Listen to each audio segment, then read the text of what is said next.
Hi everyone, I'm Anthony. Welcome to the Game of Pars Golf channel. Today we're going to talk about transition.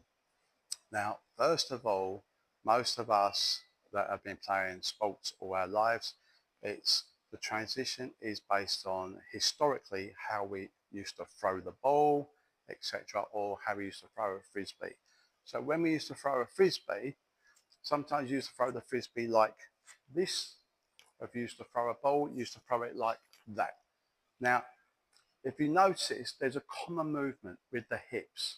Okay, with the frisbee, we used to get the hips out the way, go to the ground, and get hips out the way. Same with a ball. Or if we was throwing stones across the water, we come down, grab the ground, and we throw like this. It's no different in the golf swing. However, a lot of players tend to use their shoulders when trying to do their transition and their downswing. And that means that this shoulder would come out. Now that's a killer.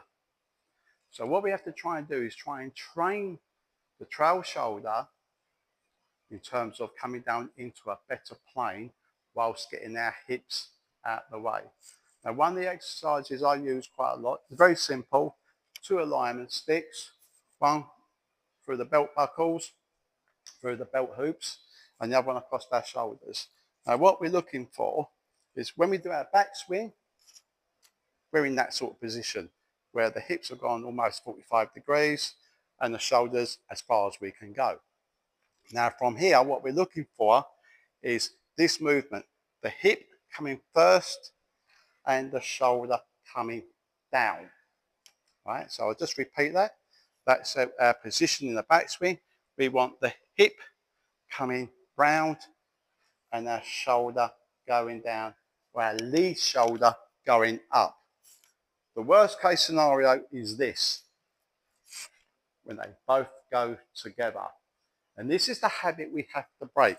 Now to train this, it's this movement, keeping the shoulder in this position and getting this hip to move independently. And while we're doing that, the next move is we get to there and we drop. Just repeat that. So we go back to our position, we turn the hip and we drop. If you notice, my lead hip is out the way, my plane is virtually parallel to my target line, and my hip has cleared. So look at it from a face on perspective, it will look like this. We get to our position, and from there we turn the hip and we're down. And if you notice, my weight transfer is now onto my lead side. Just repeat that, go to our backswing position, and we're there. That is a good compact point for contact. I'll just repeat, go back, and we go down. Hope that helps. Thank you.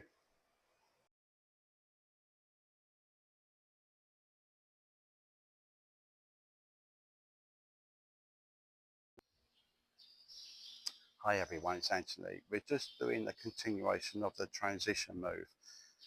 We're using the club and we're using a heavy weight, and I'll demonstrate why we're using a heavy weight in a minute.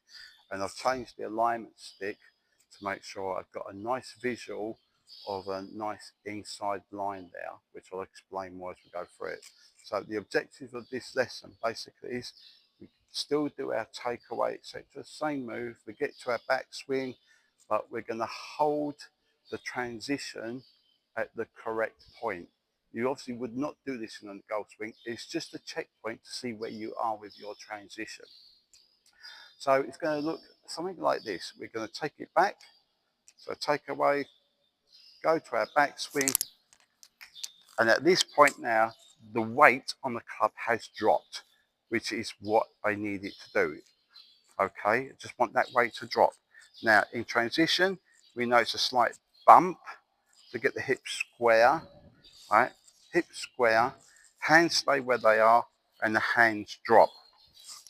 Now as they drop, I want to make sure I feel like the weight is still up by my hands and the actual inside path. So the club is behind my hands, okay? Not out there, behind my hands. Then I'm coming on the path of my stick. That's what I practice, and it gets me into very good habits, into a strike pattern. So just repeat that. Weight goes down the bottom. We get into a takeaway position, into a backswing, strike. And that's in the perfect position I want. Notice the trowel elbow is stuck into my rib cage, where I want it to be, and I've not thrown this weight out. When it goes horribly wrong, is what we tend to see. We go up and we throw the club. The weight has not transitioned to my hands. So all the energy is now spent. Okay? And that's a common fault. Hope that helps. Thank you.